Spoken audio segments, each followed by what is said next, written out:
সবাই মিলে খাবারের টেবিলে বসলো। তোমার মাও খাবারের টেবিলে বসার পর হঠাৎ তাকাইয়া দেখে তোমার মা খাবারের টেবিল সারিয়া বিছানার মধ্যে শটান হয়ে শুয়ে গেল। ডাক দিয়া বলা হয়, আপনি কেন খান না? আপনি সবাই খাইতেছে। ডাক দিয়া বলে, আমার পেটের যন্ত্রণা আর সহ্য হয় না। এর যুবক সন্তান, আজকে সেই মাকে কেমন ভাবে কষ্ট দাও, একটা বারও কি চিন্তা করলা না? ওই বাবাকে কেমন ভাবে কষ্ট দেও রে বাবা, একটা বারও কি মনের মধ্যে এই পেরেশানটা চিন্তাটাও ঢুকে না?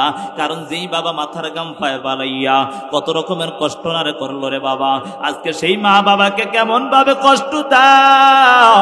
এই যে শীতের সময় জানো, দুনিয়ার জমিনে তুমি পদার্পণ করার পর বিছানার মধ্যে শুইয়া ঘুমাও, সবাই ঘুমায় গেল, ভাই বোন আত্মীয় স্বজন সবাই তোমার পাশে ঘুমায় গেল, কিন্তু তোমার জনম দুখুনি মা একটু ঘুমায় না। হঠাৎ কিছুক্ষণ পর পর তাকায় দেখে তুমি বিছানাটা নষ্ট করে ফেললা কিনা। একবার দুইবার তিনবার বিছানা পরিষ্কার করতে করতে তাকায় দেখে বিছানা ভালো করে নষ্ট হয়ে গেল। তোমার মা এখন পেরেশান হয়ে গেল, তোমার মা চিন্তিত, হায় হায় আমার সন্তান যদি এমন ভাবে ওই ভিজা জায়গা নষ্ট জায়গার মধ্যে শুয়ে থাকে, আমার সন্তানটা কষ্ট পাবে, আমার সন্তানটা অসুস্থ হয়ে যাবে, আমার সন্তানটা ঠান্ডা লেগে যাবে। এই চিন্তা করিয়া ওই জনম দুখুনি মা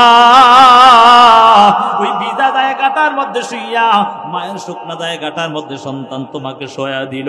এমন অবস্থা হয়ে গেল, কিছুক্ষণ পর তাকাইয়া দেখে সন্তান ওই ভালো জায়গাটাও নষ্ট করে দিল। মা তাকাইয়া দেখে আর কোথাও শোয়ানোর জায়গা নাই। জনম দুখুনি মা এখন আর কোথাও না পাইয়া বুকের মধ্যে জড়াইয়া ঘুমায়। এরে যুবক সন্তান, ওই মাকে কেমন ভাবে কষ্ট দাও। যেই বাবা মাতার গাম পায় পালাইয়াছে, কত কষ্টই না করলো। এরে বাবা, আমি আমার নিজের কথা প্রত্যেকটা মাহফিলে স্মরণ হয়ে যায়। আমি জানি আমি বাবা হারা কেমন যেন বাবার যন্ত্রণাটা রে বাবা। আমি আরো 4-5 মাস আগে আমার বাবাকে দুনিয়া থেকে হারায় ফেললাম। আমি জানি রে বাবা, বাবা হারা কেমন যন্ত্রণা। গত বছর যত প্রোগ্রামে যাইতাম, প্রত্যেকটা প্রোগ্রামে আমার বাবা টেলিফোন করতো।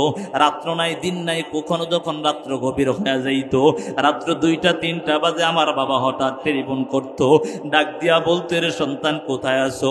আমি মাঝে মাঝে রাগান্বিত হইয়া বলতাম, এরে বাবা তুমি কেন ঘুমাও না? এত রাত্র তোমার কি হয়েছে? তুমি কেন ঘুমাও না? বাবা ডাক দিয়া বলে, রে সন্তান, তুমি যদি রাস্তায় থাকো, আমি বাবার কখনো চোখের মধ্যে ঘুম আসে না। এরে বাবা, আমি নিজে তাকাইয়া দেখতাম আমরা 8 জন ভাই বোন আলহামদুলিল্লাহ কেউ কোরআন পড়া ছাড়া বাকি নাই।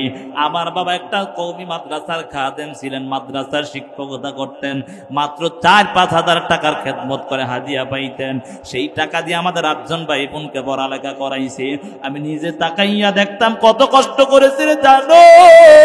সবাই মিলে যখন পরামর্শের মধ্যে বসতেন, আমি তাকাইয়া দেখতাম পরামর্শ শেষ হওয়ার পর যখন হালকা নাস্তা দিতেন, ওই নাস্তা দেওয়ার পর সবাই নাস্তাটা খেয়ে ফেলতো।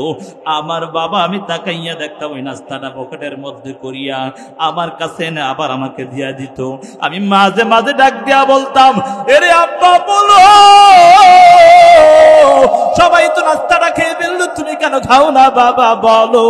আমার বাবা কেমন যেন মুখটা টুটু করিয়া ডাক দিয়া বলে, এরে সন্তান তুমি কি জানো আমি এমন একজন বাবা যে আমি সবাই খেয়ে ফেললো, আমি আমার সন্তানটাকে রাখিয়া খাইতে পারি না। এরে বাবা, যখন আজকে তাকাইয়া দেখি বাবা নাই, তখন মনে কলিজাটা ছিঁড়ে যায়। আজকে তো টাকা পয়সার অভাব নাই, তারপরে একটাবার বাবাকে একটু সুখে শান্তিতে রাখতে পারলাম না। এরে যুবক সন্তান, তোমার বাবা মাত্র 10-15 হাজার টাকার চাকরি করে, তুমি যদি গিয়া বলো আব্বা যান আমাকে 20,000 টাকার অ্যান্ড্রয়েড কিনে দাও, তোমার বাবা তোমাকে কিনে দিতে পারবে না। এই জন্য বাবাকে কষ্ট দেওয়া যাবে না। এর যুবক সন্তান, মা বাবার অবাধ্য হইয়া কবরে দিও না, কারণ আল্লাহর আযাব কিন্তু বড় ভয়ঙ্কর রে বাবা। ওই কবরের আযাব বড় ভয়ঙ্কর, ওই জাহান্নামের আযাব কিন্তু ভয়ঙ্কর। মা বাবার অবাধ্য হইয়া বেরামাজি হইয়া যদি কবরে যাও, ওই কবর যে কত ভয়ঙ্কর জানো। মায়ার নবী হাদিসের মধ্যে জানায় দেন, আল কবরু রাউযাতুম মিন রিয়াজিল জান্নাহ আও হুফরাতুম মিন হুফারিন নার। এর দুনিয়ার উম্মতের দল যদি গুনাহগার হইয়া বেনামাজি হইয়া নাফরমান হইয়া কবরে যাও, ওই কবর কত বড় ভয়ানক জানো? কারো জন্য জাহান্নামের গর্ত, আবার কারো জন্য জান্নাতের বাগান হয়ে যাবে।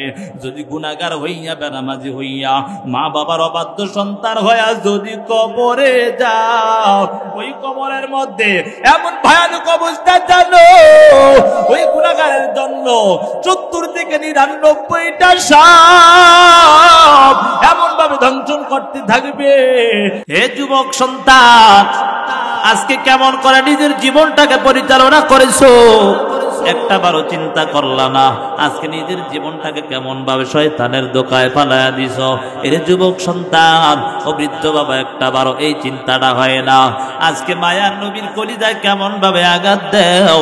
যে নবী আমার আর তোমার জন্য দুনিয়াতেও কান্না করেছে, ওই রওজা শরীফে শুইয়া এখনো কান্না করে। কথা বলেন ঠিক না বেন? আজরাইল যখন আসিয়া বলে, ও নবী আমার, আপনি যদি বলেন আমার আল্লাহ আপনার সাথে, আপনাকে আল্লাহর সাথে মোলাকাত করার জন্য নিয়ে যাওয়ার জন্য, মায়ার নবী বলে, মায়ার নবীর চোখ দিয়া পানি বের হওয়া আরম্ভ হয়ে গেল।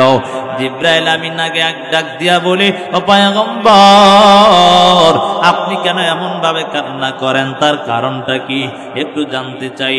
পয়গম্বর ডাক দিয়া বলে, আমি এই জন্য কান্না করি, আমার মনের মধ্যে বড় চিন্তা ঢুকে গেল। আমি দুনিয়ার জমিন থেকে বিদায় নিব, আমার উম্মতের কোন হালত হবে, আমার উম্মতের জন্য আমার এমন পেরেশানি হয়ে গেল। জিব্রাইল আল্লাহর কাছে গিয়া বলি, ও আল্লাহ, আপনার হাবিব তো আপনার কাছে আসার জন্য প্রস্তুত, তবে মনের মধ্যে একটা চিন্তা, তিনার উম্মতের হালত নিয়ে তিনি একটা পেরেশানিতে পড়ে গেছে। আমার দয়ার মালিক আল্লাহ ডাক দিয়া বলে, ও জিব্রাইল যা যা, আমার দোস্তকে ডাক দিয়া বলো, আমার দোস্তের উম্মতের জিম্মাদারি আমি নিজেই স্বয়ং আল্লাহ। মায়ার নবীকে যখন এই সংবাদ দিয়া দিল, মায়ার নবী বলে, ওরে জিব্রাইল যাও যাও, তাড়াতাড়ি বলো আজরাইলকে আমার রূহটা কবজ করে নিয়ে যাওয়ার জন্য আমার কোনো আর আফসোস নাই। এরে বাবা, মৃত্যুর যন্ত্রণা যে কত ভয়াবহ জানো, সেটা বোঝানোর জন্য বলতেছি রে বাবা। একটা বারোকে চিন্তা করলা না? আজকে দুনিয়ার জমিনে কেমন ভাবে চলতেছো। এর যুবক সন্তান, মোবাইলের গুনায় লিপ্ত হয়ে গেছো, একটা বারোই চিন্তা করো না। এর যুবক, আজকে মা বাবার ভয়ে দরওয়াজাটা আটকায় দিলা, দরওয়াজাটা আটকাইয়া কানের মধ্যে হেডফোন লাগায়া মোবাইলের গুনায় লিপ্ত হয়ে গেছে। ওরে যুবক সন্তান, আজকে একটা বার ওই চিন্তা হয় না? মায়ের ভয় করিয়া দরওয়াজাটা আটকায়া দিলা, বাবার ভয় করিয়া দরওয়াজা আটকায়া দিয়েছো। এর যুবক সন্তান, পর্দার আড়ালের মা গো, আজকে কোন চিন্তায় ঘুরতেছো? তুমি মনে করেছো দুনিয়ার জমিনে তোমাকে কেউ দেখে না, তোমার পেরেশানি নাই, তোমার কোনো ভয় নাই। তাদের ভয় করিয়া তুমি আড়ালে আড়ালে গুনায় লিপ্ত হয়ে গেছো। না না রে বাবা না, এই অবস্থায় কিন্তু একজন দেখে, তিনি কে? জোরে বলেন, তিনার নাম কি? তিনার নাম কি? আমরা কি আল্লাহরে ডাকতে ভয় করে? হ্যাঁ, যদি 10 টাকার আর 20 টাকার চা খাওয়ায় তো সারাদিন হার পিছে দৌড়ে, আছে না নাই? 10 টাকার চা নির্বাচনের সময় যদি খাওয়াই দিতে পারে, হের চিল্লানি আর কে দেয়? অথচ এত সুন্দর জবান আমার আল্লাহ দান করেছে, এত সুন্দর চক্ষুগুলা আমার আল্লাহ দান করেছে, এত সুন্দর জিসিম আমার আল্লাহ দান করার পর, এর যুবক সন্তান, ও বনি আদম, আমার আল্লাহ এত সুন্দর জিসিমটা দান করার পর, আমার আল্লাহ এত সুন্দর শরীরটা দান করার পর, আমার আল্লাহকে ডাকতে কি বড় কষ্ট হয়? একটা বার ওই চিন্তা করলাম না রে যুবক সন্তান? আমার আল্লাহ কিন্তু পারতেন তোমার একটা চক্ষু পিছনে দিতে, আমার আল্লাহ কিন্তু পারতেন একটা হাত নাই করে দিতে। কথা বলেন ঠিক না বেঠিক? আমার আল্লাহ পারতেন একটা পা তোমার থেকে আলাদা করে দিতে। এরে বাবা, আমার আল্লাহ কিন্তু পারতেন তোমার নাসিকাটা পিছনের দিক দিয়ে দিতে রে বাবা, কিন্তু আল্লাহ এমন করেন নাই। আমার আল্লাহ দয়ার নজর, মায়ার নজর দিয়া এত সুন্দর শরীরটা বানাইয়া আমার আল্লাহ বলে, তোমাকে আমি এতবার বলি না যে তুমি আমাকেই শুধু ডাকতে থাকো? আমার আল্লাহ বলে, যখন বনি আদম যখন মুয়াজ্জিন আযান দেয় ওই সময় তখন তুমি শয়তানের দোকায় পড়িয়া মসজিদ না গিয়া ওই যে দোকান পাটে আড্ডা দেওয়ার যুবক, ওই সময় আমার আল্লাহ ডাক দিয়া বলে ইয়া আইয়ুহাল ইনসান মা গররাকা বিরাব্বিকাল কারীম। এর ইনসানের দল, তোদেরকে তোদের রবের প্রতি কোন জিনিস দোকায় পালায়া দিল? আমার আল্লাহ এত সুন্দর করে বানাইয়া, আমার আল্লাহ এত সুন্দর দুনিয়ার পাঠানোর পর এর যুবক সন্তান ও বৃদ্ধ বাবা পর্দার আড়ালের মা, একটাবারও আমার আল্লাহর কাছে বলো না আল্লাহ আমাকে দুনিয়ার জমিনে পাঠান। আল্লাহ আদর করে মায়া করিয়া তোমাকে দুনিয়ার জমিনে পাঠাইয়া দিলেন। এর যুবক সন্তান, আমার আল্লাহ দুনিয়ার জমিনে পাঠাইয়া আমার আল্লাহ তোমার কাছে রিজিক চায় না, আমার আল্লাহ তোমার কাছে খাবার চায় না, আমার আল্লাহ চায় হে বনি আদম একটাবার আমার আল্লাহকে আল্লাহ বলে ডাক দিবি। আমার আল্লাহর কলিজার মধ্যে কুদরতি কলিজায় দুশ্মের যাবে। এর যুবক সন্তান, আজকে তুমি তোমার মাকে ডাক দাও, বাবাকে ডাক দাও, তোমার মা বড় খুশি হয়ে যায়। তোমার বাবাকে বাবা বলে ডাক দাও, তোমার বাবাও বড় খুশি হয়ে যায়। এর যুবক সন্তান, আমার আল্লাহ তো এই কথা বলে না তুমি সারাদিন তুমি আমার আল্লাহকে ডাকবে, এই কথা আমার আল্লাহ বলে নাই। রে যুবক সন্তান, আমার আল্লাহ ডাক দিয়া বলে তোমার মাকে মা বলে ডাক দাও, কোনো বাধা নাই। বাবাকে বাবা বলে ডাক দাও রে যুবক, তারপর আমি আল্লাহর কোনো বাধা নাই। এর গোলাম, তোমার মাকে মা বলে ডাক দেওয়ার পর, বাবাকে বাবা বলে ডাক দেওয়ার পর মাঝে মাঝে আমি আল্লাহকে একবার আল্লাহ বলে ডাক দিবি। আমি আল্লাহ, তুই জীবনে যত অন্যায় করেছো ওই অন্যায়গুলো আমি আল্লাহ ক্ষমা করে দেব, কারণ আমি আল্লাহ গোলাম গফফার, আমি আল্লাহ গোলাম ক্ষমাশীল আল্লাহ, আমি আল্লাহর মতো দয়াময় কেউ নাই। এর যুবক সন্তান, এত অন্যায় করতেছো তারপরও আমার আল্লাহ খাবার বন্ধ করে দেয় নাই। এর যুবক সন্তান, এই যে এমন অনেক যুবক সন্তান আছে, অনেক আল্লাহর গোলাম আছে, বছরকে বছর নামাজ পড়ে না, আছে না নাই? আছে না নাই? তারপরও আল্লাহ খাবার বন্ধ করে দেয় নাই। এর যুবক সন্তান, তারপরও আল্লাহ বাতাস বন্ধ করে দেয় নাই, তারপরও আমার আল্লাহ দুনিয়ার আলো বন্ধ করে দেয় নাই। আমার আল্লাহ তারপরও দিন রাত্রটা আগের মতো ঠিক রাখছে। এর বাবা, আমার আল্লাহ এত দয়ালু আল্লাহ, তারপরও কেমন ভাবে আমার আল্লাহকে ভুলে গেলা?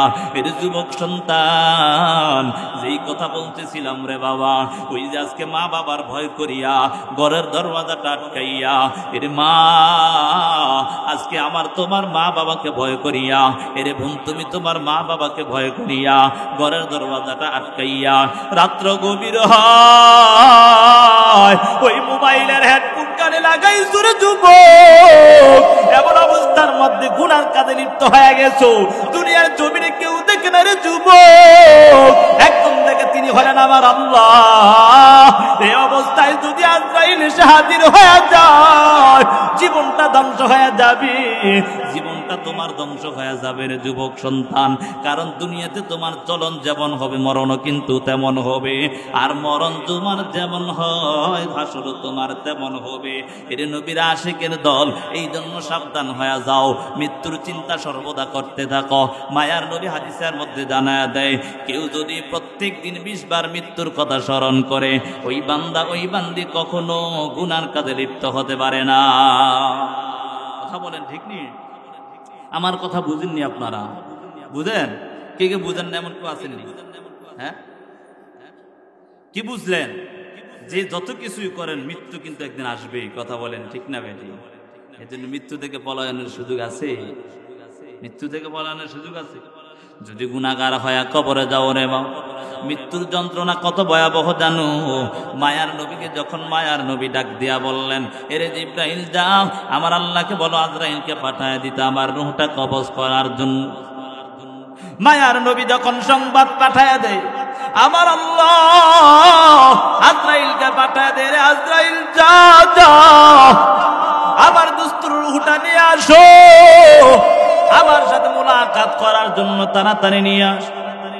আজরাইল গিয়া যখন মায়ার নবীর কাছে গিয়া বসে যায়, এমন হালাতের মধ্যে হঠাৎ করিয়া মায়ার নবীর যখন সিনার মধ্যে হাতটা লাগায়া দেয়, মায়ার নবী চিল্লায় ডাক দিয়া বলে, এরে আজরাইল তুই কি আমার সিনার মধ্যে উহুদ পাহাড় রেখে দিলা রে আজরাইল? আজরাইল ডাক দিয়া বলে, না না, আমি তো এমন কোনো কাজ করি না, মাত্র হাতটা রাখলাম আপনার বুকের ওপর। এই কথা বলার পর মায়ার নবী ডাক দিয়া বলে, এ আজরাইল, আমি নবীর রূহটা কবজ করার জন্য যদি এত কষ্ট হয়, আমার গুনাহগার উম্মতের কি হালাত হবে?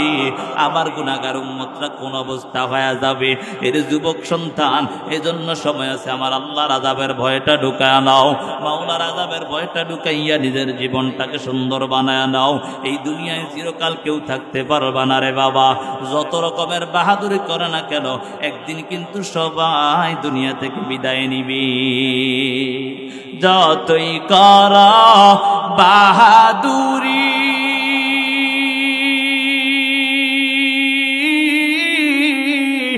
এই দুনিয়া নয় তোর বাড়ি, যেতে হবে সবই সারি, যেতে হবে সবই সারি, কবর মাজার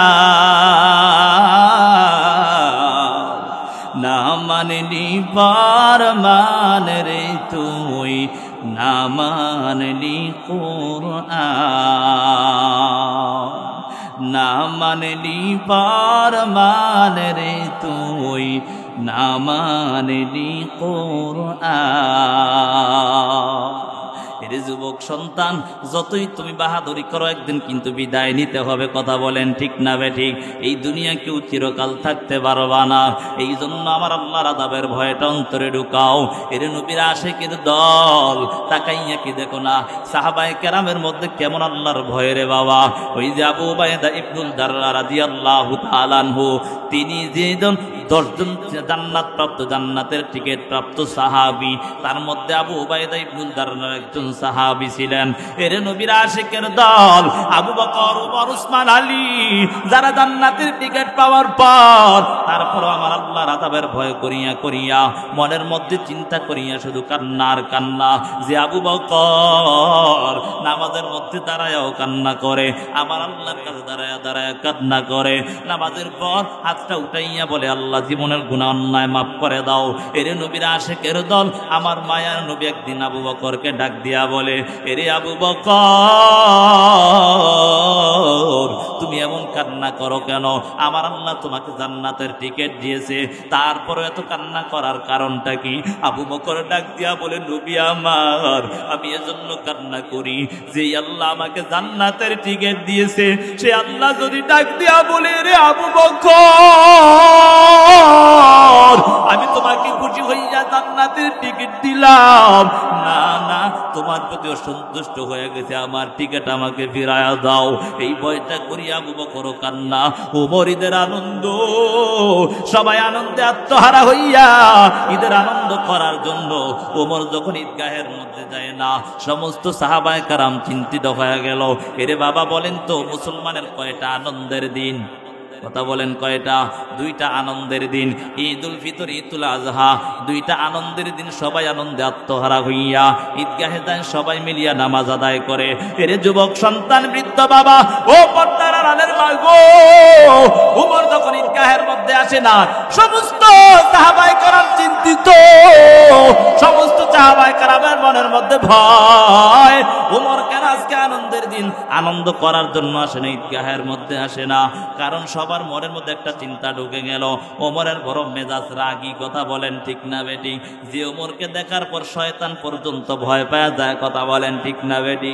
ওমর যখন ঈদগাহের মধ্যে আসে না, সমস্ত সাহাবায়ে কেরাম পেরেশানি হয়ে গেলেন। তার সমস্ত সাহাবাদের মধ্যে উল্লেখযোগ্য সাহাবী হযরত সালমান ফারসি রাদিয়াল্লাহু তাআলা আনহু, তিনি একটু বৃদ্ধ সাহাবী ছিলেন। তিনার কথা অনেকেই মানতে, তিনি বৃদ্ধ হওয়ার কারণে সালমান ফারসি আর কয়েকজন সাহাবায়ে মিলিয়া যখন ওমরের বাড়ির পাশে গিয়া দাঁড়ায়, তাকাইয়া দেখো ওমরের ঘর থেকে গুনগুন করে কান্নার আওয়াজ, কান্নার আওয়াজ। ওমরের কান্না শুনিয়া সাহাবায়ে কেরাম হতভম্ব হয়ে গেল। হায় হায়, আনন্দের দিন, সবাই আনন্দ করবে, কিন্তু ওমর কেন কান্না করে তাও তো বুঝতে পারলাম না। সবাই চিন্তিত হয়ে গেল। হঠাৎ করে সালমান ফারসি ডাক দিয়া বলে, খলিফাতুল মুসলিমিন ওমর, আপনি কেন কান্না করেন? আনন্দের দিন কান্না করার কারণটা কি? ওমর ডাক দিয়া বলে, ও সাহাবায়ে কেরাম শুনিয়া নাও, আমি যে ওমর কি জন্য কান্না করি আনন্দের দিন জানো? আনন্দের দিন কান্না করার আমার কোনো দরকার নাই, কিন্তু কান্না করার কারণ হলো আমি তো রমজানের রোজা রাখলাম, আমি তো রমজানে তারাবিহের নামাজ আদায় করলাম, আমি তো রমজানে কোরআন শরীফ তেলাওয়াত করলাম। আমার আল্লাহ যদি ডাক দিয়া বলে, রে উম্মত, তুই রমজানে রোজা রাখলি, এই রোজা আমি আল্লাহর কাছে পৌঁছায় না। রে ওমর, তুই তো রমজানে তারাবিহের নামাজ আদায় করেছো, ওই তারাবিহের নামাজ আমি আল্লাহর কাছে পৌঁছায় না। রে ওমর, ওই যে রমজানে কোরআন তেলাওয়াত করেছো, ওই কোরআন তেলাওয়াত আমি আল্লাহর কাছে পৌঁছায় না, তখন আমি আল্লাহর কাছে কি জবাব দিব? ও সাহাবায়ে কেরাম, আমার আল্লাহ আমাকে জান্নাতের টিকিট দিয়া দিছে, যদি আল্লাহ বলে তোর কোনো ইবাদত আমি আল্লাহর কাছে কবুল হয় না, তখন আমার অবস্থা কি হয়ে যাবে? আমার তো জাহান্নাম ছাড়া উপায় হবে না। এর নবীর আশিকের দল, ওই সাহাবায়ে কেরাম যদি এত কান্না করতে পারে, ওমর যদি এত কান্না যার যুবক সন্তান, কেন আজকে এমন জীবনটা পরিচালনা করতেছো? আজকে দুনিয়ার জমিনে বেশি দিন টিকতে পারবা না রে বাবা। কত বড় বড় বাহাদুর আজকে দুনিয়ার জমিনে ছিল, আজকে তাকাইয়া দেখো অনেকে চলে গেছে। কথা বলেন ঠিক না বেটি? কত বাহাদুর, ওই যে ফেরাউন, সাদ্দাত, হারুন, কামান, তারা কত বড় বড় বাহাদুর ছিল রে বাবা। তারাও কেমন ভাবে এমন আশা করেছিল রে বাবা, তারাও কত রকম ভাবে কান্নার আওয়াজ, শুধু কান্না, তাদের মধ্যে একটা ভয়, কারণ সাহাবায়ে কেরামের কান্নার কান্না। আর ওই যে বড় বড় বাহাদুররা ছিল, তারা কত রকম বাহাদুরি দেখাইয়া আজকে নিজের জীবনটাকে কত রকম ভাবে পরিচালনা করলো, কিন্তু তাদের শেষ পরিণাম ভালো হয় না। কথা বলেন ঠিক না বেটি? যেই ফেরাউন কত বাহাদুরি দেখাইয়া পয়গম্বর মুসার সাথে বৃত্তাঙ্গুল দেখাইয়া মুসাকে কত কষ্ট দিয়েছে জানো? পয়গম্বর মুসা আল্লাহর কাছে দোয়া করে, ও আল্লাহ, ও দয়ার মালিক, ও দয়ার আল্লাহ, এই ফেরাউনকে আপনি ধ্বংস করে দেন। ফেরাউনকে আমার আল্লাহ এমন ভাবে ধ্বংস করে দিয়েছে, তার পুরা গোষ্ঠী পর্যন্ত ধ্বংস হয়ে গেছে।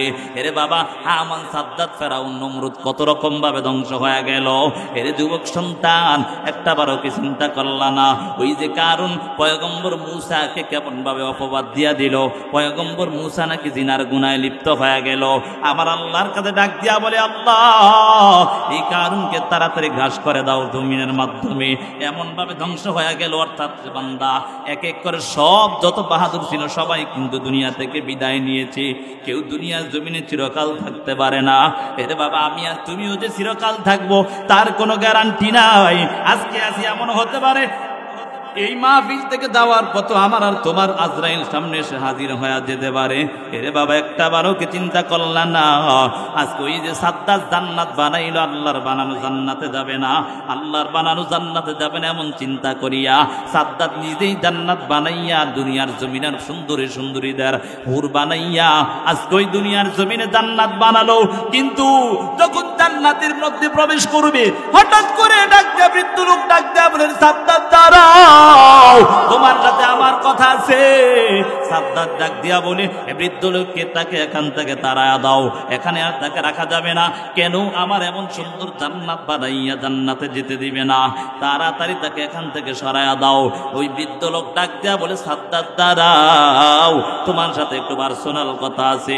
একবার, দুইবার, তিনবার বলার পর যখন সাদ্দাত এমন ভাবে অস্বীকার করতে লাগলো, বৃদ্ধ লোকের বেশ ধরিয়া আজরাইল সামনে গিয়া বলে, সাদ্দাত আর একটা বাও সামনে দিতে পারবি না, আমি হলাম আজরাইল। এরে বাবা, এই জন্য কিসের বাহাদুরি করো? ক্ষমতার বাহাদুরি করতেছ, এই ক্ষমতা বেশি দিন টিকবে না রে বাবা।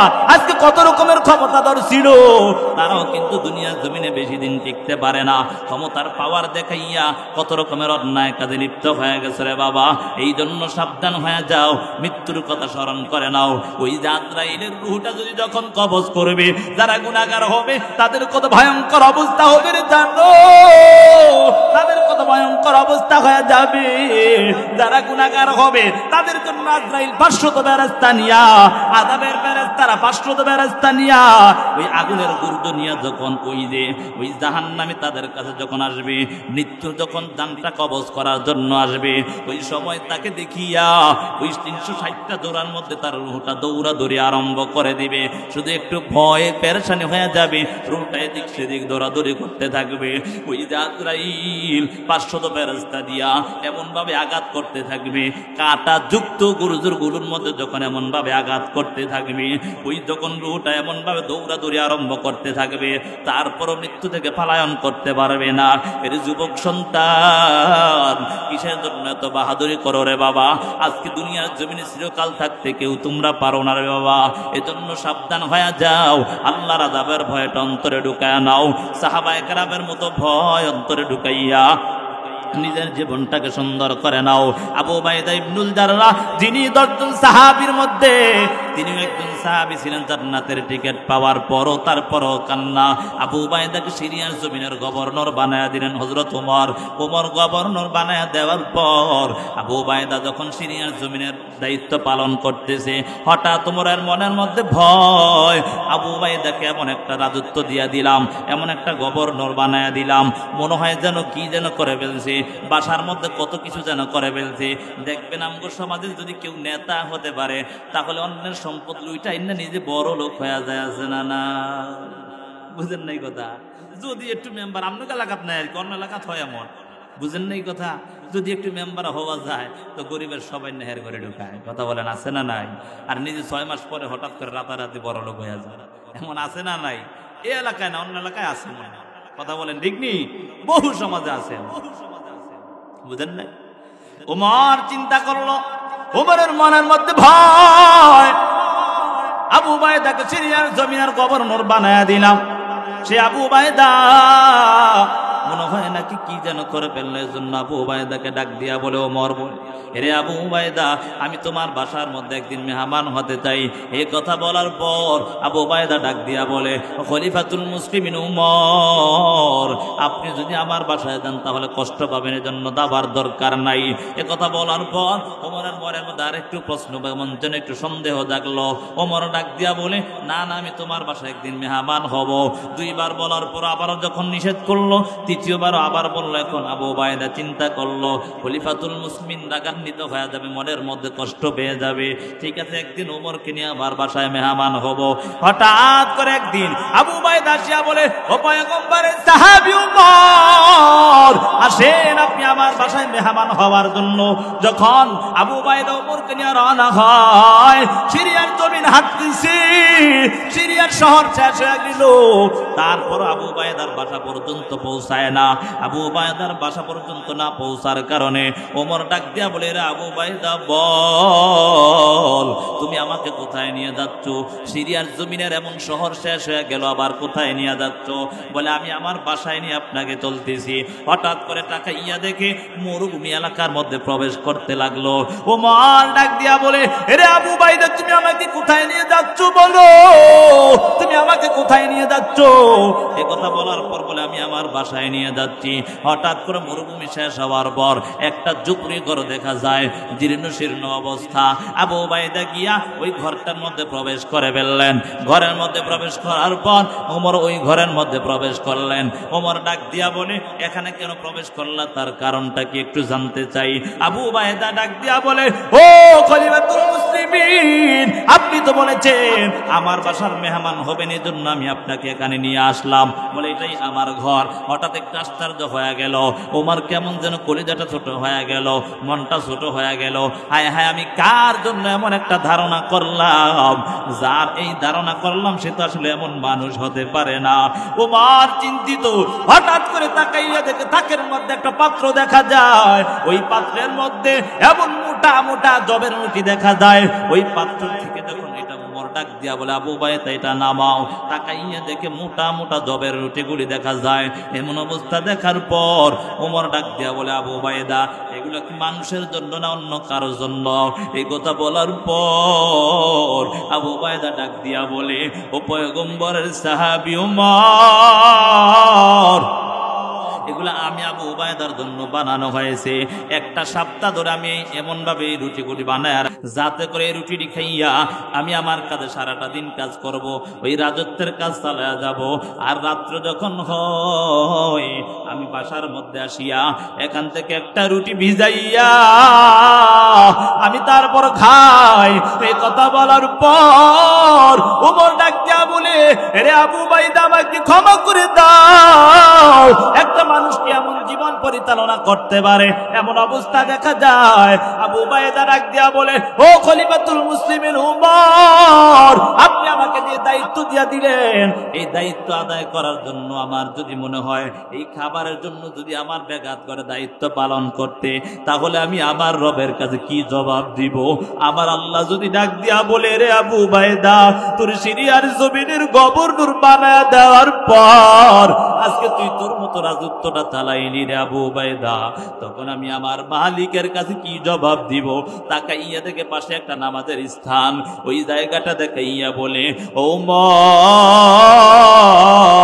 আমি যখন সারাটা দিন যখন রাষ্ট্র পরিচালনা করি, রাত্র যখন হয় আমি আমার বাসার মধ্যে আসিয়া এই জবের রুটিটা খাইয়া আমি নামাজের মধ্যে দাঁড়ায়া যাই আর আমার মালিকের কাছে কান্না করি, ও দয়ার মালিক, ও দয়ার আল্লাহ, আপনি আমাকে এমন একটা দায়িত্ব দিয়ে দিলেন রে আল্লাহ, এই দায়িত্বের কারণে যেন আপনার কাঠগড়ায় দাঁড়াতে না হয়। এর যুবক সন্তান তাদের মধ্যে এমন ভয় ঢুকে গেল, অথচ আমার আর আপনার মধ্যে কোনো চিন্তাও নাই, ভয়ও নাই। যেই খলিফাতুল মুসলিমিন ওমর এমন কান্না করে, আবু বকরও কান্না করে, আবু উবাইদা জান্নাতের টিকিট পাওয়ার পরেও কান্না করে। এর যুবক সন্তান আজকে কেন এত বাহাদুরি করতেছ রে বাবা? যেই উসমান, নবীর জামাতা উসমান, কবর দেখে এত কান্নার আওয়াজ জানো? উসমান কান্না করতে করতে দাড়ি মুবারক পর্যন্ত ভিজায়া ফেলতেন। উসমানকে ডাক দিয়া বলে, রে উসমান, বল এই কবর দেখে এত কান্না করার কারণটা কি জানতে চাই? বলে, কবর দেখে কান্না করার কারণ হলো মায়ার নবী বলেছে কবর নাকি প্রথম ঘাঁটি, এই কবর যদি পার হতে পারি তখন সব কিছু আমার জন্য সহজ হয়ে যাবে, আর কবরে যদি আটকায়া যায় তাহলে আমার সব কিছু ধ্বংস হয়ে যাবে। এই জন্য এমন ভয় অন্তরে ঢুকে গেল। এর যুবক সন্তান, এজন্য কিসের বাহাদুরি করতেছ? আল্লাহর আযাবের ভয় অন্তরে ঢুকায় নাও, জাহান্নামের আযাবের ভয় অন্তরে ঢুকায় নাও। এই দুনিয়ায় চিরকাল থাকতে পারবা না রে বাবা। এই দুনিয়ার থেকে আস্তে আস্তে সবাই বিদায় নিয়ে চলে যাবে। একটু তাকাইয়া কি দেখো না, অনেকের মা ছিল, বাবা ছিল, অনেকে দুনিয়া থেকে বিদায় নিয়ে চলে গেল। এর যুবক সন্তান, আস্তে আস্তে তুমিও কিন্তু একদিন বিদায় নিতে হবে। তাকাইয়া কি দেখো না, মনে করেছো যুবক বয়স তুমি আরো কত বছর বাঁচবা? না না রে বাবা, কারো কোনো গ্যারান্টি নাই। এমন কত যুবক হঠাৎ অ্যাক্সিডেন্টের মৃত্যু হয়ে যায়, ওই ঘুমের ঘরে ঘুমন্ত আজরাইল এসে হাজির হয়ে গেল। ঘুমের ঘরে কত মানুষের মৃত্যু হয়ে গেল রে বাবা। এমন ঘুম ঘুমাইল, জন্মের ঘুম ঘুমায়া ফেললো, আর কোনোদিন চোখটা খুলেও তাকাইতে পারলো না।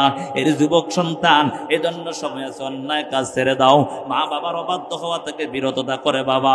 কারণ তুমি কি জানো, যেই মা বাবা তোমার জন্য কত রকমের কষ্টই না করলো, ওই মায়ের জন্য আজকে তুমি কি করতে পারলা রে বাবা?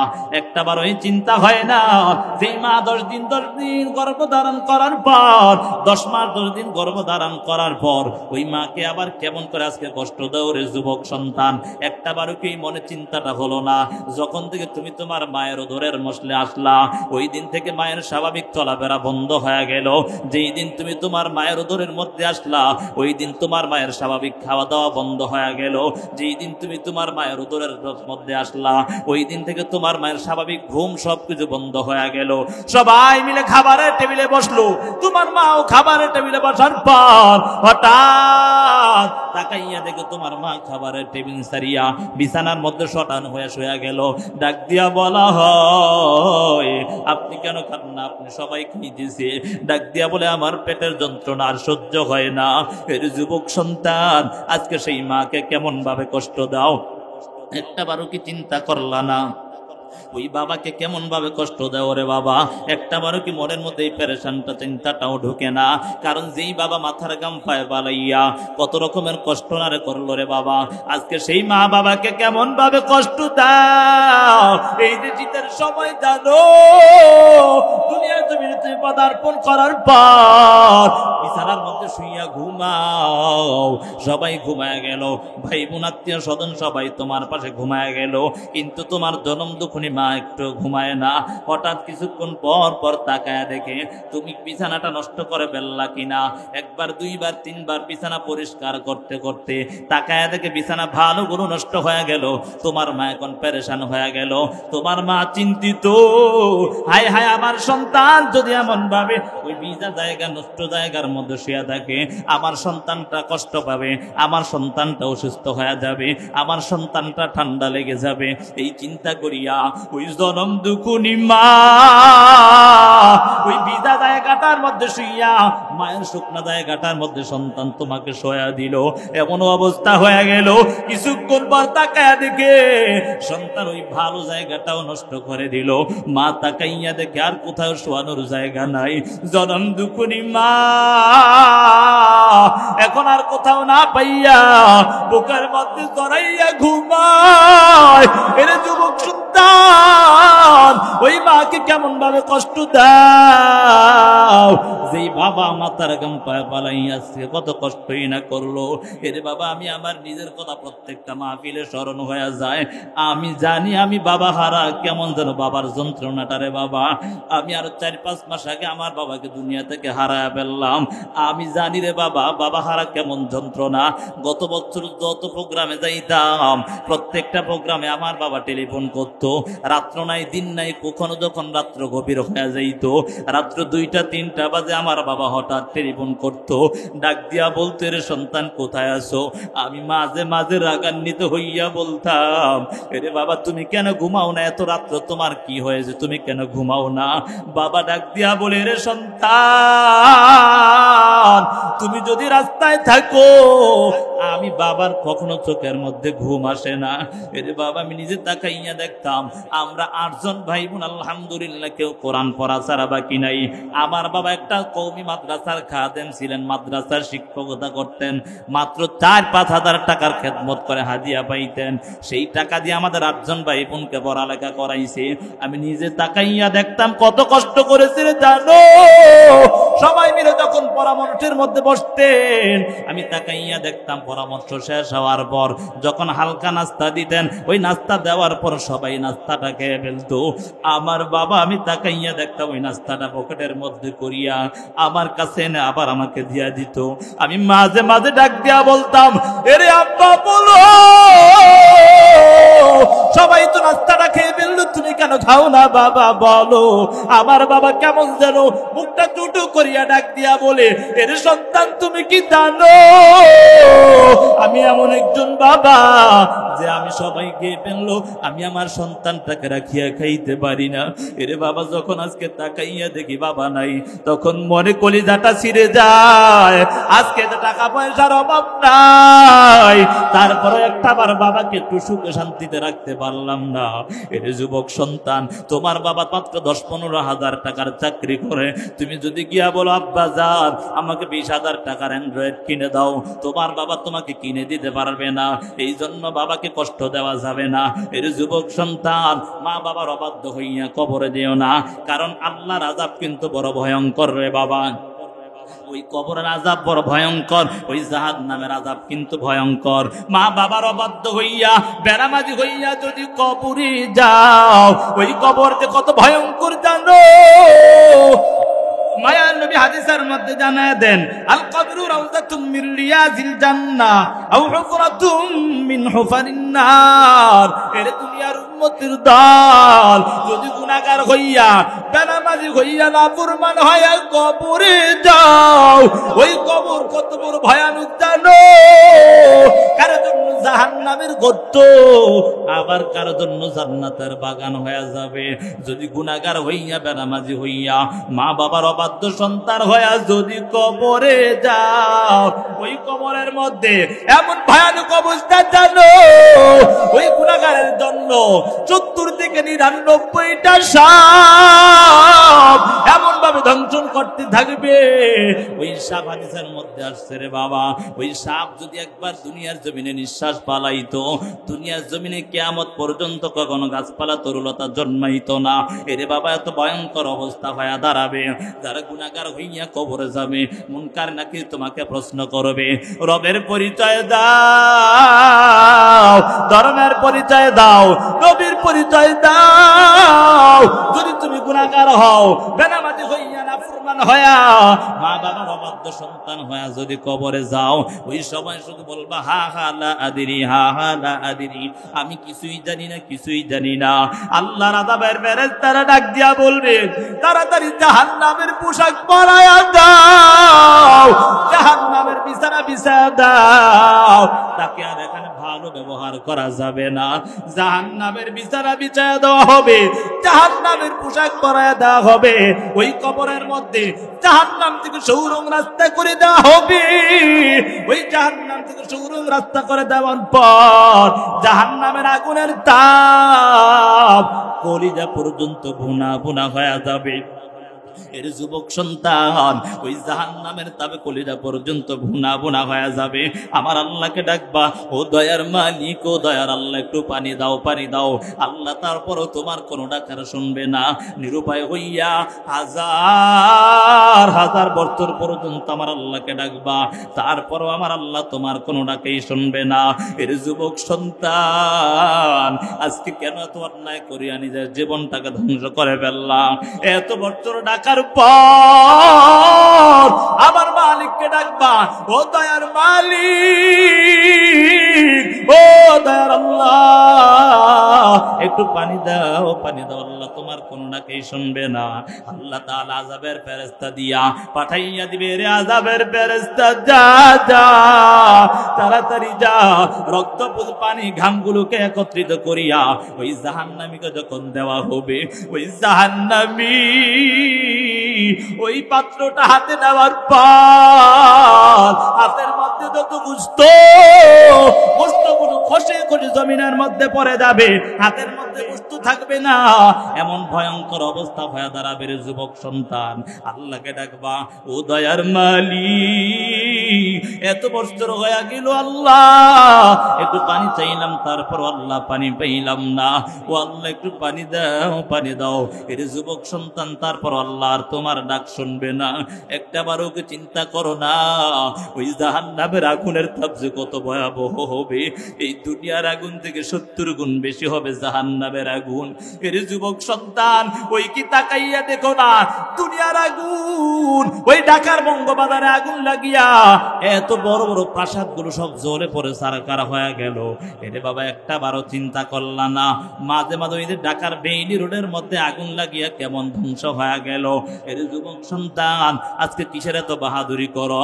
দুনিয়ার আগুন লাগার পর কেউ কাউকে চিনতে পারে না, কত ভয়াবহ অবস্থা হয়ে দাঁড়ারে যুবক সন্তান। ওই দুনিয়ার আগুন থেকে 70 গুণ বেশি জাহান্নামের আগুন, জাহান্নামের আগুনের তাপ কলিজায় লাগা মাত্র কলিজা পর্যন্ত ভুনা ভুনা হয়ে যাবে। আল্লাহকে ডাকতে ডাকতে হাজার হাজার বছর পার করে দিবার যুবক সন্তান, তারপরও আমার দয়ার আল্লাহ তোমার ডাক আর শুনবে না। নিরুপায় হইয়া ওই রক্তপুত পানি ঘামগুলোকে যখন চেহারার সামনে নেওয়া হয়, চেহারার সামনে নেওয়ার পর চেহারার মধ্যে যত গোশত আছে গোশতগুলো খসে খসে জমিনের মধ্যে পড়ে যাবে। হাতেও গোশত নাই, চেহারার মধ্যেও গোশত নাই, কঙ্কালের মতো হয়ে যাইবা। এর যুবক সন্তান, এমন ভয়াবহ অবস্থা হয়ে দাঁড়াবে, কঙ্কালের মতো হয়ে যাইবা, কেমন যেন ভয়াবহ অবস্থা। আবার আল্লাহকে ডাকবো, আল্লাহ, ও দয়ার মালিক, একটু পানি দাও, পানি দাও। আল্লাহ তোমার কোনো ডাকার শুনবে না। নিরুপায় হইয়া ওই রক্তপুত পানি ঘামগুলোকে যখন মুখের মধ্যে দেওয়া হয়, মুখের মধ্যে দেওয়ার পর পর যত ভিতরে নারী বুড়ি আছে সব পিছনের রাস্তা দিয়া বের হয়ে যাবে। এর যুবক সন্তান, এজন্য আজকে কিসের বাহাদুরি করো রে বাবা? সাবধান হয়ে যাও, সাবধান হয়ে যাও রে যুবক সন্তান।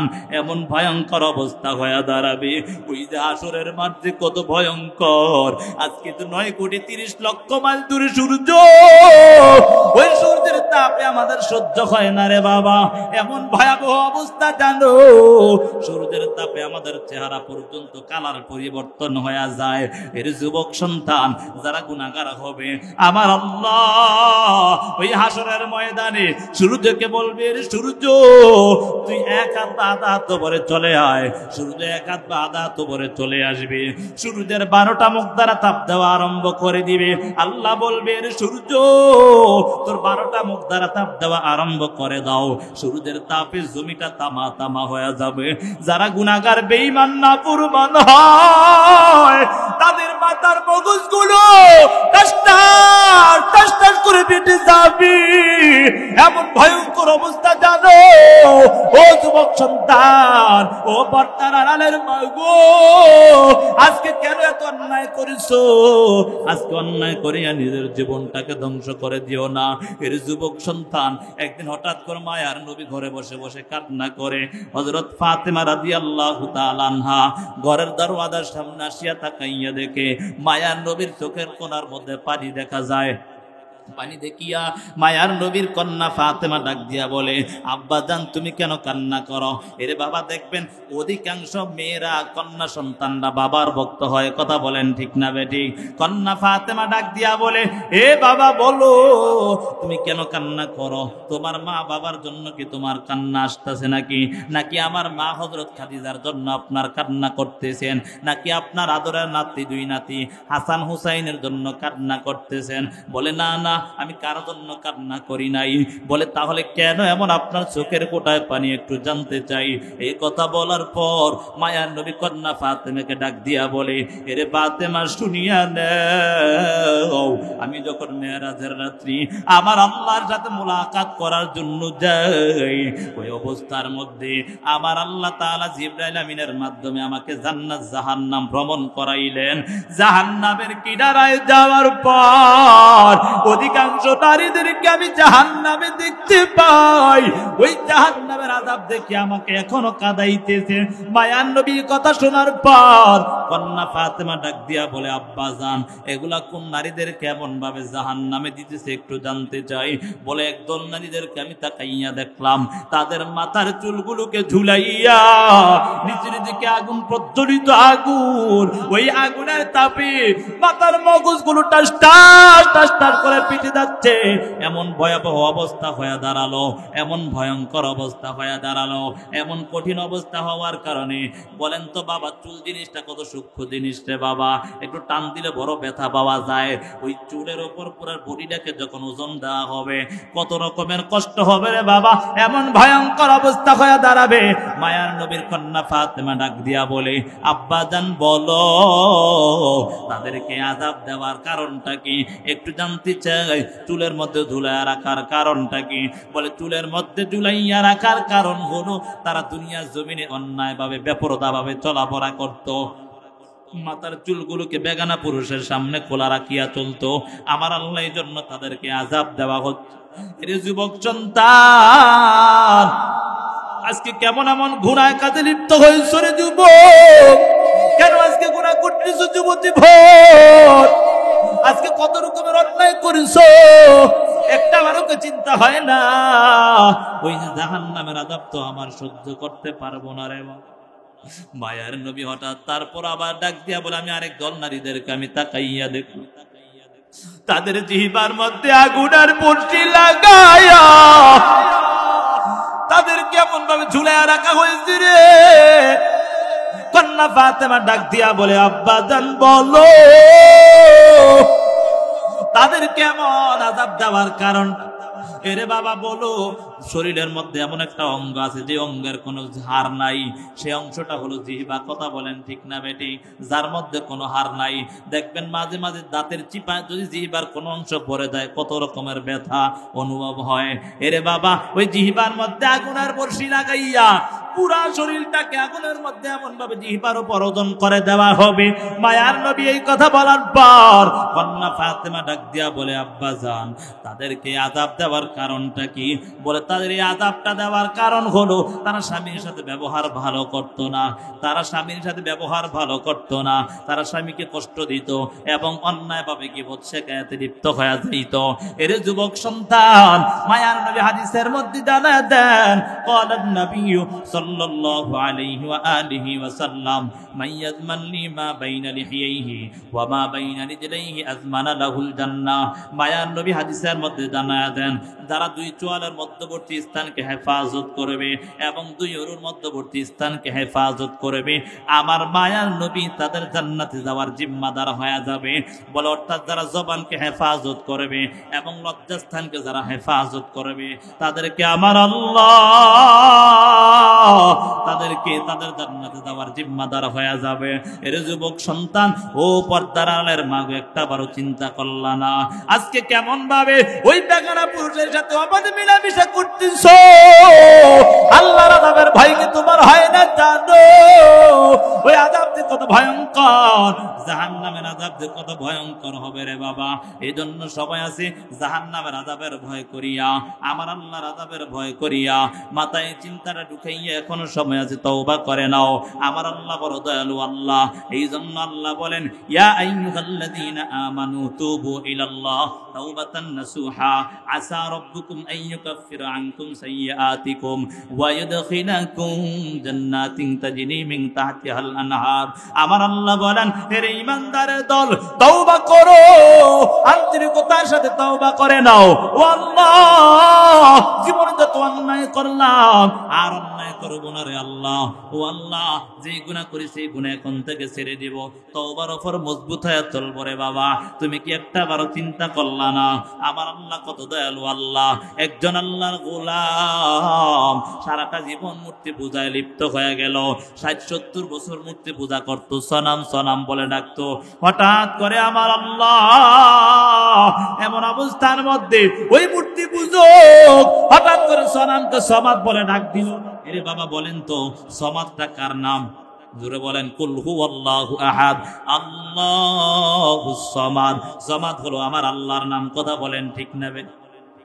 আল্লাহর গোলাম সনামকে সামাদ বলে ডাক দেওয়ার পর হঠাৎ করে আমার আল্লাহ বলে, লাব্বাইকা ইয়া আব্দি, এরে আমার গোলাম বল, কেন আমাকে ডাকতিছো? আল্লাহর বান্দা মূর্তি পূজক হঠাৎ করে মনের মধ্যে একটু চিন্তা ঢুকে গেল, আমি এত বছর পর্যন্ত আমার খোদাকে ডাকলাম, তারপরেও আমার খোদা আমার ডাকে সাড়া দেয় না। আজকে হঠাৎ করে আমি কার নামটা যেন ভুলক্রমে ডাক দিলাম, কে যেন আমার ডাকটা সাড়া দিতে লাগলো। আল্লাহর বান্দা আবার দ্বিতীয়বার আবার এমন ভাবে ডাক দেয়, সমাদ বলে ডাক দেয়। আমার আল্লাহ বলে, লাব্বাইকা ইয়া আব্দি, এরে আমার গোলাম বল, কেন আমাকে ডাকো? এতদিন পর্যন্ত তোর দিকে তাকায় থাকলাম, কেন আমাকে ডাকতে একটু জানতে চাই। এর যুবক সন্তান, ওই মূর্তি পূজক যদি ৬০-৭০ বছর মূর্তি পূজা করার পর ভুলক্রমে ডাক দেওয়ার পর আমার আল্লাহ সাড়া দিয়া দেয়, এর যুবক সন্তান যত অন্যায় করেছে আমার আল্লাহর রহমত থেকে কিন্তু নিরাশ হওয়া যাবে না। আমার আল্লাহ বলেন, লা তাকনাতু বির রাহমাতিল্লাহ, ইন্নাল্লাহা ইয়াগফিরুয যুনুবা জামিআ, ইন্নাহু হুয়াল গফুরুর রহিম। হে দুনিয়ার মানুষ, আল্লাহর রহমত থেকে কখনো নিরাশ হওয়ার সুযোগ নাই, কারণ আমার আল্লাহ হলো ক্ষমাশীল আল্লাহ, আমার আল্লাহ হলো দয়ালু আল্লাহ। আমার আল্লাহ কেমন দয়ালু আল্লাহ জানো? গুনার কথা স্মরণ করিয়া একটা বার যদি আমার আল্লাহকে আল্লাহ বলে ডাক দাও, এ দুনিয়ার মানুষের দল, আমার আল্লাহকে একটা বার ডাক দেওয়ার কারণে তোমার পানি, চোখের পানিগুলো গালের নিচে আসার আগে আগে আমার আল্লাহ তোমার জীবনের সব অন্যায়গুলো ক্ষমা করে দেয়।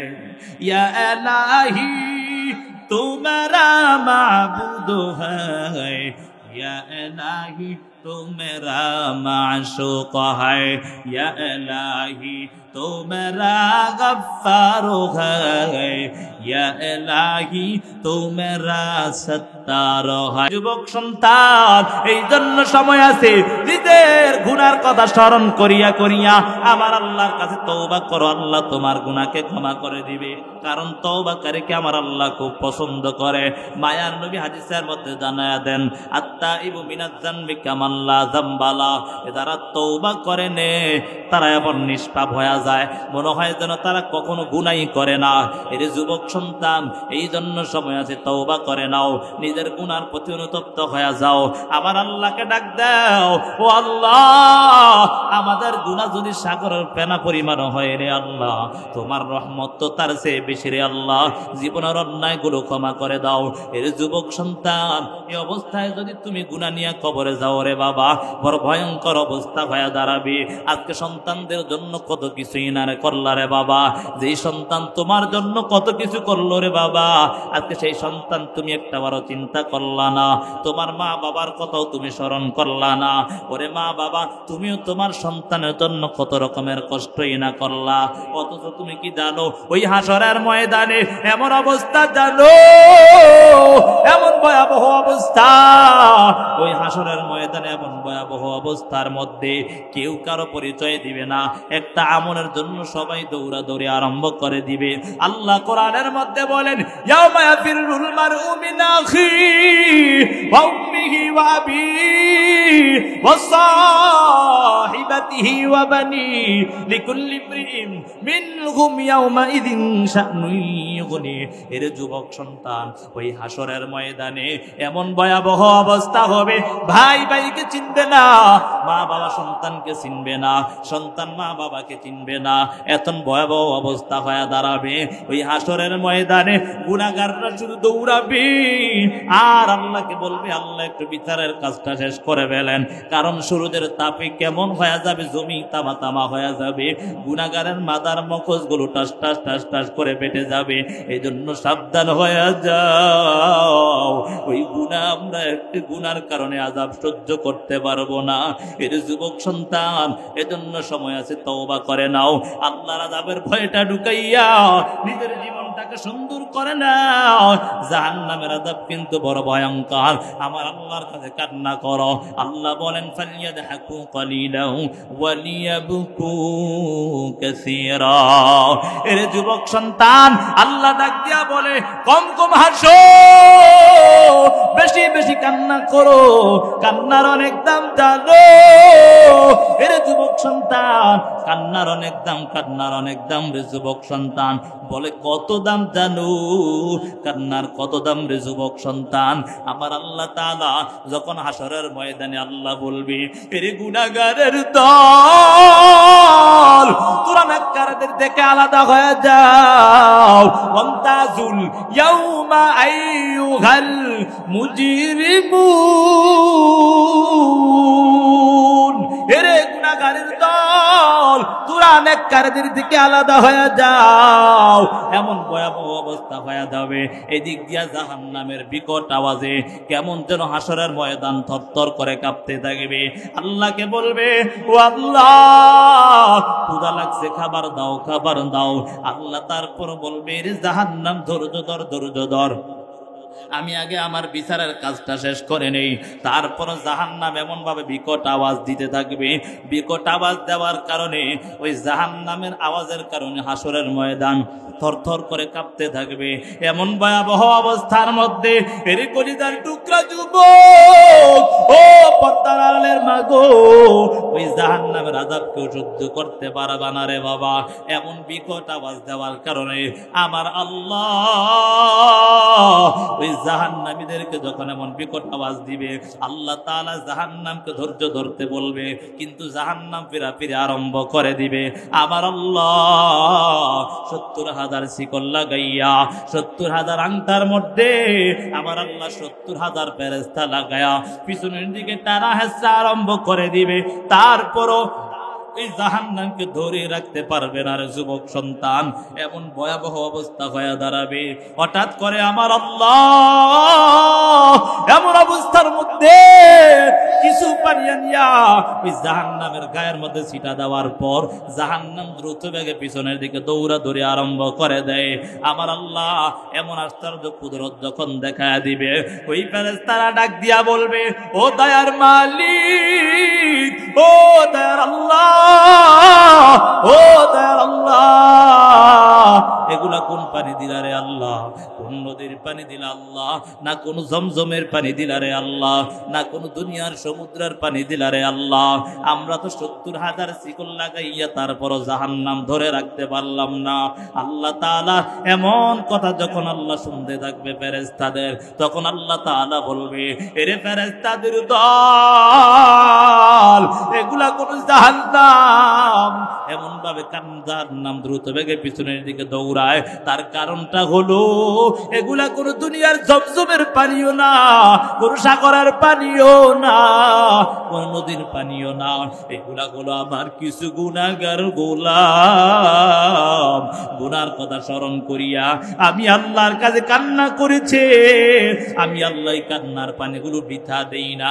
আমি আল্লাহ ওই কান্নার পানিগুলো জমা রাখিয়া আজকে আমি আল্লাহ এমন ভাবে ওই পানিগুলাকে সাজায়া দিলাম। এর নবীর আশিকের দল, এজন্য সময় আছে জাহান্নামের আযাবের ভয়টা করিয়া নিজের জীবনটাকে সুন্দর বানায়া দাও। এই সন্তানের জন্য কত কিছুই করলা, এই সন্তান কখন বাবা তোমার উপকারে আসবে? যখন সন্তানগুলোকে তুমি ভালো কাজের দিকে পরিচালনা করবা। তোমার সন্তান এর বাবা একটাবার ওকে চিন্তা করলা না, আজকে তোমার সন্তান উকিল, ডক্টর, ব্যারিস্টার হয়ে গেল। এই সন্তানটা যখন আস্তে আস্তে তুমি বৃদ্ধ হয়ে গেলা, তোমার সন্তান তোমাকে বৃদ্ধাশ্রমে পাঠায় দিল। এরে বাবা একটাবারও চিন্তা করলা না, কোন আলেমের বাবা, কোন আলেমের মা বৃদ্ধাশ্রমে যায় না। এজন্য সন্তানটাকে কোরআন পড়ায় দাও, সন্তানটাকে কোরআন পড়াইয়া নিজের জীবনটাকে সুন্দর করে দাও।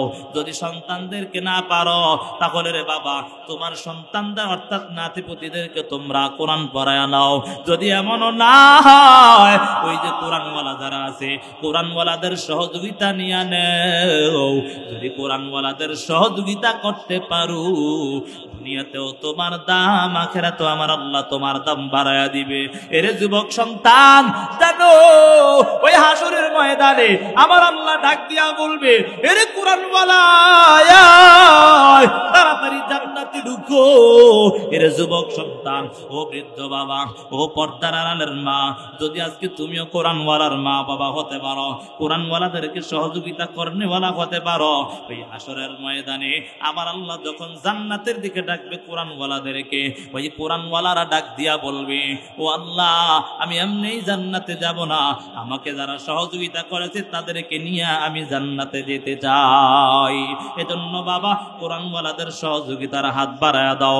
আজকে তাকাইয়া দেখো, এই যে শীতের সময় আপনার একটা সন্তান, ওই সন্তানের একটা পোশাক হয় না, 2-3টা পোশাক আপনি ক্রয় করে দেন, যাতে করে আপনার সন্তানটা একটু ভালোভাবে থাকতে পারে। এরে বাবা একটা বারো চিন্তা করলা না, ওই মাদ্রাসার মধ্যে কত সন্তান এতিম, কত সন্তান অসহায় গরিব, তাদের ভালো কোনো পোশাক নাই রে বাবা। এরে বাবা তুমি কি জানো, আমার মায়ার নবীও কিন্তু এতিম। যেই নবীর মা নাই, বাবা নাই, আমার মায়ার নবী দুনিয়ায় আসার আগে আগে মায়ের উদরে যখন আসলেন, বাবা দুনিয়া থেকে হারায় গেল। এরে বাবা 6 বছর বয়সে মাও হারায়া ফেলল, 8 বছর বয়সে দাদাও হারায়া ফেলল। এমন ভয়াবহ অবস্থা জানো, মা বাবার আদর পায় না, সেই নবী বড় এতিম। আমার এতিম নবী ডাক দিয়া বলে, ও দুনিয়ার উম্মতের দল, আমি নবী বড় এতিম, আমি নবী এতিমদের দুঃখ বুঝতে পারি। হে আমার উম্মতের দল শুনিয়া নাও, শুনিয়া নাও, তোমরাও যদি এতিম পাও, ওই এতিমদের মাথার মধ্যে হাতটা বুলাইয়া দিবা। কারণ যদি কেউ এতিমের মাথায় হাত বুলাইয়া দেয়, ওই হাতের নিচে যত চুল থাকবে, ওই চুল পরিমাণ সওয়াব আল্লাহ তার আমল নামায় দেয়। এই জন্য বাবা আমি যদি বলি দোয়া হবে, মুনাজাত করবো আপনাদের জন্য।